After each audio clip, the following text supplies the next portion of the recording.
The following program is sponsored and funded by Faith to Victory Ministries.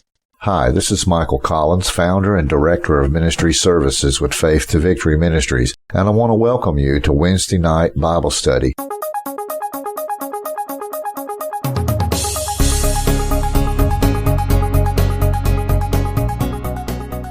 We're going to begin our Bible study tonight in chapter 2 of the book of Nehemiah. Beginning in verses 1 through 3, it says, "And it came to pass in the month Nisan, in the 20th year of Artaxerxes the king, that wine was before him, and I took up the wine and gave it unto the king. Now I had not been beforetime sad in his presence.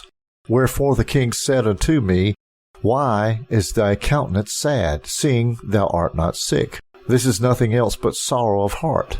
Then I was very sore afraid, and said unto the king, Let the king live forever. Why should not my countenance be sad, when the city, the place of my father's sepulchres, lieth waste, and the gates thereof consumed with fire?" When Nehemiah had received the bad news from Judah, he immediately went before God and began to pray. He asked the Lord to give him the right words to say and to help him say the right thing to the king so that his request to rebuild the wall of Jerusalem would be granted. 4 months later, he would have this opportunity. And during those 4 months that he was waiting to have that opportunity, he had been praying persistently. In the end, he felt very confident about what God wanted him to say to the king.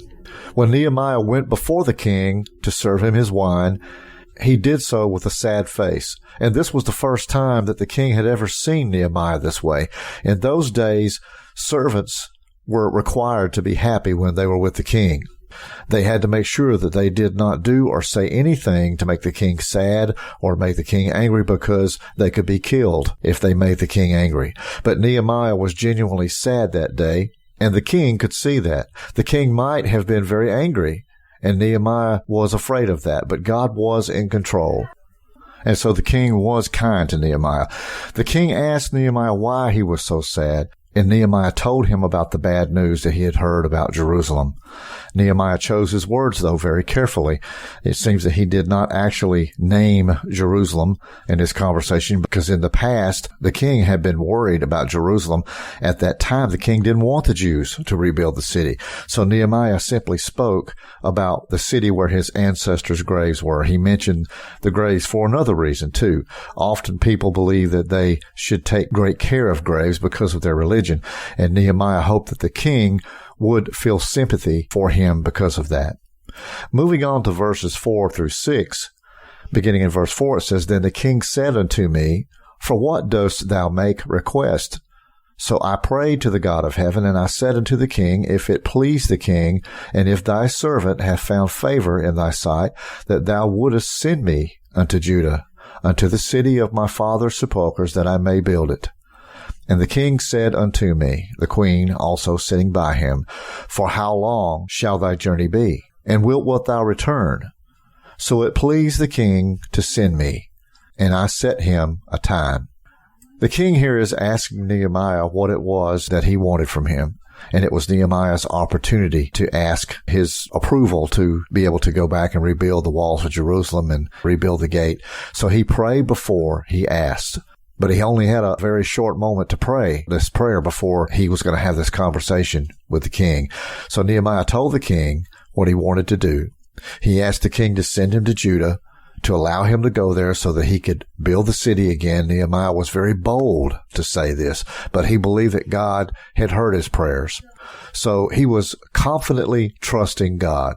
Nehemiah was an important servant to the king, and he was asking the king to send him to Judah, which was a 4-month walk from Persia. So he would be away from the king for a long length of time. He was also asking the king to change his original decision about Jerusalem. Earlier on, as we said before, the king had stopped the people who wanted to build the city back up again, and he was also asking the king to send him away from his comfortable life in Persia. He'd have to make a long, hard journey to go accomplish what he was setting out to accomplish. Then he would have to work very hard to build Jerusalem up again. So he asked the king to send him there. The king knew that Nehemiah was a good and loyal servant, and the king and queen would have liked Nehemiah to remain in the palace, but God wanted Nehemiah to go to Jerusalem. So the king asked Nehemiah how long he would be away from the palace. Nehemiah worked out how long the journey would take, and the king then agreed to send Nehemiah to Judah. Moving on to verses 7 through 8, starting in verse 7, it says, "Moreover, I said unto the king, If it please the king, let letters be given me to the governors beyond the river, that they may convey me over till I come into Judah, and a letter unto Asaph, the keeper of the king's forest, that he may give me timber to make beams for the gates of the palace, which appertain to the house, and for the wall of the city, and for the house that I shall enter into. And the king granted me according to the good hand of my God upon me." You know, Nehemiah was confident here that God was arranging things and laying all this out for him to go to Judah. So Nehemiah became even bolder and asked the king for even more help. He was asking the king to protect him as he traveled to Judah. He also asked the king for the wood to build the city gates. Nehemiah already knew what he needed to do, so he was able to explain all the details of it to the king. And God was looking after Nehemiah here, so the king gave to Nehemiah what he asked for. Continuing in verses 9 and 10, beginning in verse 9, it says, "Then I came to the governors beyond the river and gave them the king's letters. Now the king had sent captains of the army and horsemen with me. When Sanballat and Horonite and Tobiah the servant, the Ammonite, heard of it, it grieved them exceedingly that there was come a man to seek the welfare of the children of Israel." Now, Nehemiah had letters from the king that would show people that the king had changed his decision about Jerusalem. And people would also see the soldiers that the king sent to protect Nehemiah. Then they would know that the king was behind him. They would know that he was helping Nehemiah get this accomplished. But some of the people who lived near Judah had heard about all of this, and they were a little bit angry about it because they were the Jews' enemies, and they didn't want anyone to help the people of Israel. Verses 11 through 16 says, "So I came to Jerusalem and was there 3 days, and I arose in the night, and some few men with me. Neither told I any man what my God had put in my heart to do at Jerusalem. Neither was there any beast with me, save the beast that I rode upon. And I went out by night, by the gate of the valley, even before the dragon well, and to the dung port, and viewed the walls of Jerusalem, which were broken down, and the gates thereof were consumed with fire. Then I went on to the gate of the fountain and to the king's pool, but there was no place for the beast that was under me to pass. So I went up in the night by the brook and viewed the wall, and turned back and entered by the gate of the valley, and so returned.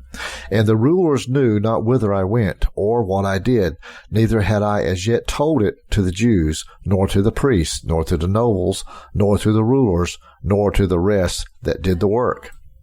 Nehemiah wanted to build the city walls as quickly as he could.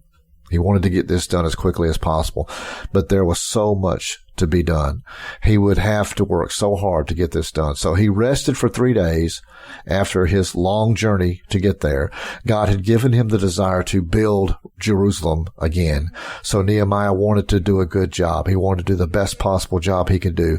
He needed to find out the size of the task that he was getting ready to undertake, but he did not want his enemies to know what he was doing. He didn't want them to know his plans. So after 3 days, he went out at night. He took only a few people with him. Perhaps they were men who had come from Shushan with him, or maybe they were men who knew Jerusalem fairly well, how it was laid out. Nehemiah did not tell anyone else about what he was doing.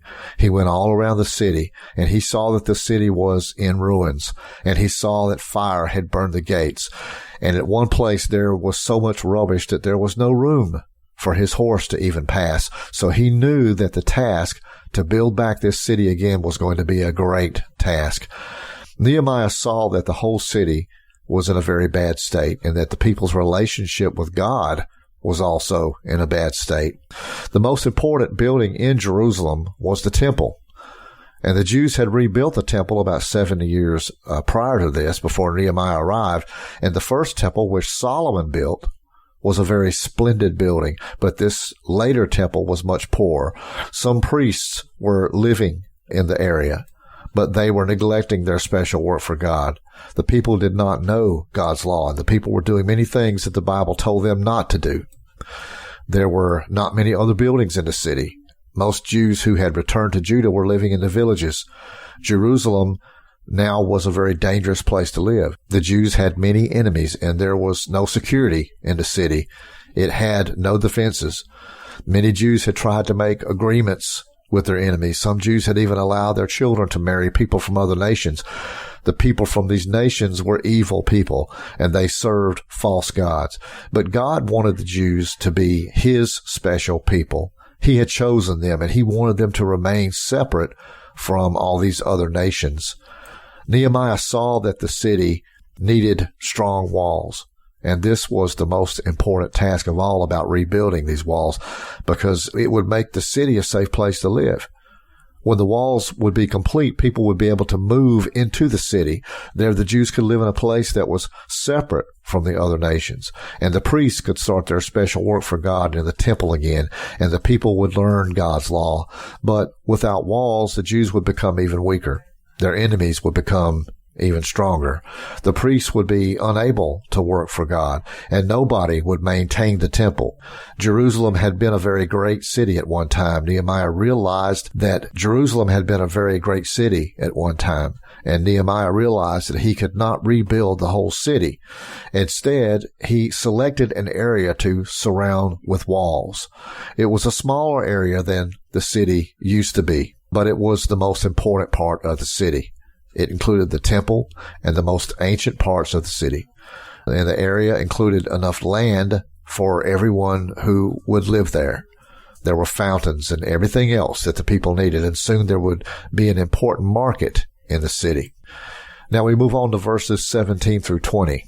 Beginning in verse 17, it says, "Then said I unto them, Ye see the distress that we are in, how Jerusalem lieth waste, and the gates thereof are burned with fire. Come, and let us build up the wall of Jerusalem, that we be no more a reproach. Then I told them of the hand of my God which was good upon me, as also the king's words that he had spoken unto me. And they said, Let us rise up and build. So they strengthened their hands for this good work. And when Sanballat and Horonite and Tobiah the servant, the Ammonite, and Geshem the Arabian heard it, they laughed us to scorn and despised us and said, What is this thing that ye do? Will ye rebel against the king? Then answered I them and said unto them, The God of heaven, he will prosper us. Therefore we his servants will arise and build. But ye have no portion, nor right, nor memorial in Jerusalem. Then Nehemiah told the people in the city about his plan.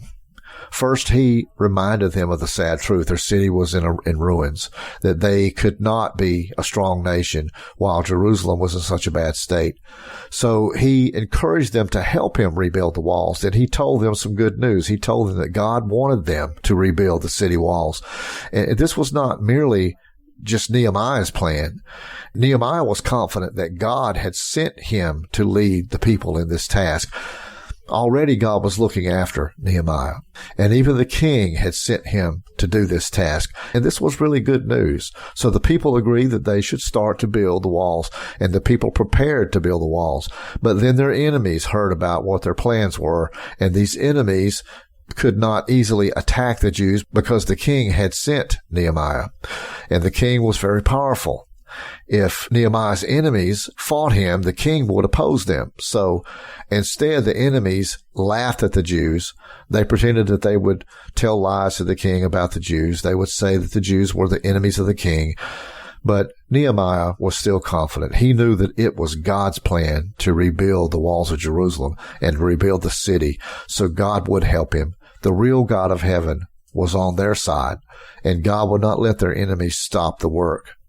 And the Jews would build Jerusalem again, and again it would be a city for God's people. Thank you for joining me tonight on Faith to Victory Ministries Wednesday night Bible study. I hope you've enjoyed this study in the second chapter of Nehemiah. Join me next week as we continue with chapter 3. Until then, be blessed, be encouraged, keep moving forward, and remember, where there's faith, there will be victory. Have a blessed day.